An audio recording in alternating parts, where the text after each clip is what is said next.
네, 액션 영화 범죄도시 4가 개봉 13일 만에 800만 관객고지에 올랐다고 합니다. 근데 일각에서 이 결과가 스크린 독과점의 결과물이다라는 지적이 나오고 있다고 하고요. 여기에 상반기에 개봉해서 1,000만 관객을 돌파한 파묘의 제작사가 극장의 불공정 수익 배분으로 인해서 100억 원대의 손실을 봤을 거라는 주장도 나왔는데요. 바로 해당 문제를 직접 제기한 분입니다. 영화 제작사 하하필름스의 대표를 맡고 있는 분인데요. 이하영 한국영화 프로듀서 조합 정책운영위원을 스튜디오로 모셨습니다. 관련 얘기 나눠보겠습니다. 어서 오세요. 네, 안녕하세요. 네. 지금 범죄도시 4 이 이야기부터 좀 해야 될 것 같은데요. 한마디로 이야기하면 스크린 독과점이다. 어느 정도까지 지금 그럼 개봉관을 지금 점하고 있는 건데요, 이 영화가? 지금 개봉 당시에 전체 상영 횟수 중에서 82%를 차지했습니다. 82%요? 예, 심지어 오후 시간대에는 거의 100%의 스크린을 점유한 상태였습니다. 그래요? 네. 그럼 이렇게까지 스크린을 독과점하게 됐던 이 요인이 어떻게 되는 겁니까? 이 요인을 파악하시려면 가장 먼저 지금 국내 유통 구조를 좀 이해해야 할 필요가 있는데요. 네. 국내 플랫폼 극장을 가지고 있는 극장 플랫폼은 현재 체인화된 3개 회사가 주도하고 이끌어가고 있습니다. 약간의 무소불위의 파워를 현재 형성하고 있고요. 네. 그런데 현재 코로나 전에 비해 관객은 줄었는데 오히려 극장 수는 늘었습니다. 아, 그래요? 네네. 또 인구 대비 현재 극장이 오버된 상태이다 보니까 현재 이 경쟁이 과열 체제로 좀 넘어간 상태입니다. 이렇게 이제 과열 체제로 넘어가다 보니까 범죄도시 4라는 흥행 영화가 개봉되다 보니까 이 앞다투어 관객 확보를 위해서 네. 스크린을 이제 서로 경쟁적으로 스크린을 열었던 것이죠. 즉 저인만 그물로 이제 쌍끌이 어업을 하듯이 그렇게 이제 그물을 쳐놓다 보니까 현재 관객을 안 뺏기려고 하는 부분 때문에 이런 독과점 현상이 일어났다고 판단되고 지금 있습니다. 이제 관객 수는 줄었는데 극장 수는 늘어났으니까 여기서 이제 오히려 이제 적재를 볼 수가 있는 거고 이걸 메우기 위해서 속칭 돈 되는 영화를 이제 우선 상영을 하다 보니까 이런 결과가 빚어졌다. 이런 좀 진단이신 것 같은데 그게 시장 논리 아니냐 또 이런 주장도 있다면서요. 시장 논리일 수 있죠. 예. 흥행 영화를 상영하려고 하는 것은 당연히 극장 사업자들은 당연히 해야 되는 그런 상행이라고 판단이 듭니다. 하지만 그것은 과거 단관 시절 때나 있었던 일이고 지금은 멀티플렉스 시대입니다. 예. 모든 극장에서 같은 영화를 상영하고 있는 것이고요. 예. 그래서 멀티플렉스가 가지고 있는 본연의 그 컨셉을 유지하면서 상영을 해야 되는데 지금 현재 과연 범죄도시 4가 적정선을 유지했느냐는 부분인데 그 당시에 평균적으로 관당 50명밖에 안 들었습니다. 그래요? 굳이 이 정도밖에 안 드는데 굳이 독점을 해야 됐느냐 예. 하는 부분이고요. 그리고 관객들은 멀티플렉스에 바라는 것은 당연히 그 다양성입니다. 네네. 그런데 지금 멀티플렉스는 자신이 선택한 영화만 봐라. 이런 식의 약간 편식형 경험을 관객들한테 강요를 하고 있는 거죠. 그러다 보면 관객들은 멀티플렉스 경험을 하는 게 아니라 단관 경험을 하고 있는 꼴이 되는 거죠. 예. 그런 것들 때문에 이제 관객들은 더 불만이 커지는 거죠. 극장들이 그 선택한 영화를 보기만 해라라고 하다 보니까 그 영화가 안 좋을 때는 당연히 관객들은 불만이 커질 수밖에 없는 겁니다. 그렇죠. 그러면 이 문제를 해소하기 위한 해법은 뭐라고 보세요? 가장 먼저 해야 되는 건 사실 자정의 노력이 필요하죠. 뭐든지 그게 가장 좋은 방법인데 그렇게 안 될 경우에는 예. 강제적 통제 수단이 필요하지 않나 판단이 듭니다. 그런 게 있나요? 그거는 이제 법적으로 이제 법적인 이제 영비법이라는 것이 있는데 영화 예. 쪽에서는 영화 비디오 법이 있는데 그것을 통해서 어쨌든 스크린의 상한제, 스크린 상한제? 네, 그런 것들에 대해서 지금 이야기가 나오고 있습니다. 그러니까 한 영화가 최대한 점할 수 있는 어떤 비율을 정해버리는. 네, 그렇죠.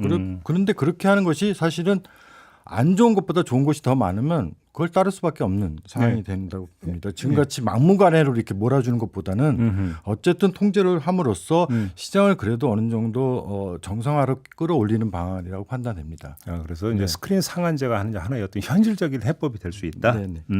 그럼 보통 그럼 상한 비율은 어느 정도가 적당하다고 보세요?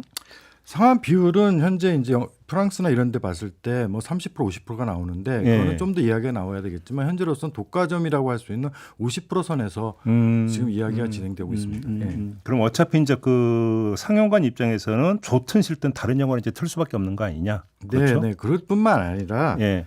지금 같은 상황이 왜 또 벌어졌냐면 이제 이거는 또 우리 관객분들이 좀 이해를 해 주셔야 되는 게 지금 그 영화밖에 없는데 그러면 그 영화가 저 여러 관을 선택한 것이 뭐가 문제냐라는 얘기가 나오고 있습니다. 그런데 배급하는 사람 입장에서는 이미 몰아줄 것이 뻔한 시장이고 한쪽으로 몰아줄 것이 뻔한 시장이다 보니까 피해갔던 것이지 그렇죠, 그렇죠. 그것이 우리가 그런 환경을 빨리 없애자는 것입니다. 그렇죠. 예. 알겠습니다. 또 하나 그 영화 파묘 있잖아요. 네네.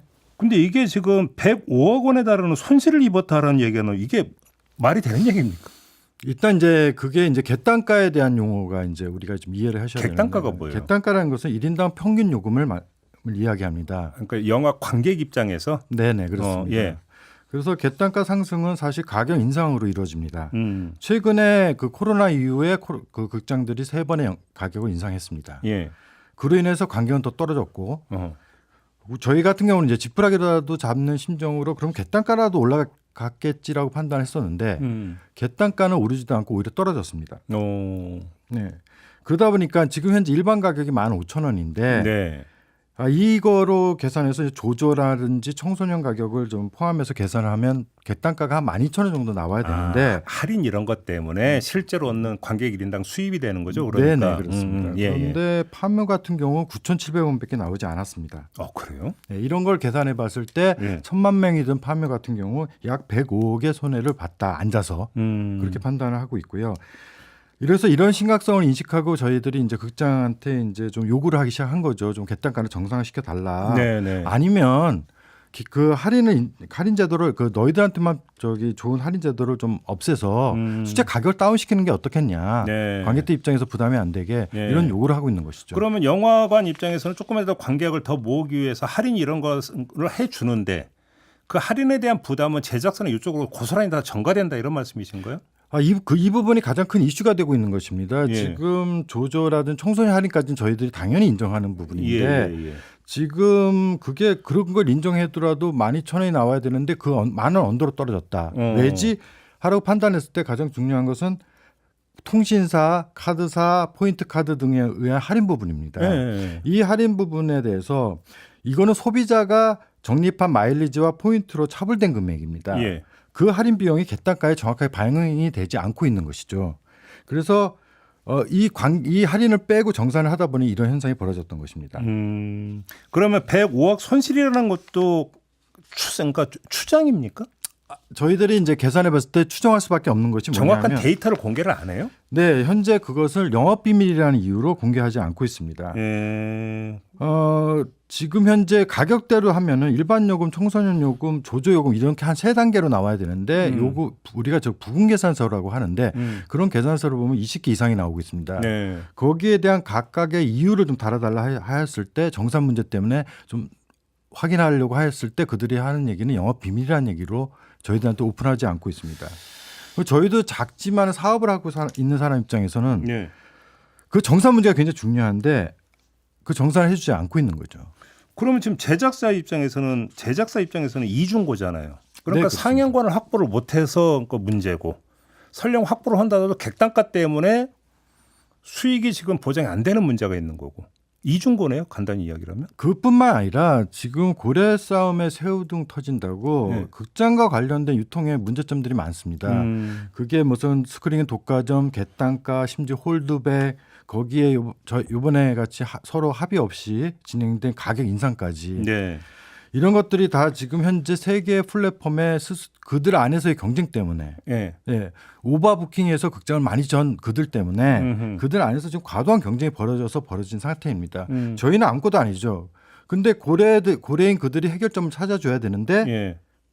그로 인해 찾아주지 않으니까 그로 인해 손해를 보고 있는 우리 새우들이 나설 수밖에 없는 상황이 된 겁니다. 그럼 이거는 뭐 이것도 법적 손질이 있거나 아니면 공정위가 좀 나서거나 이게 안 됩니까?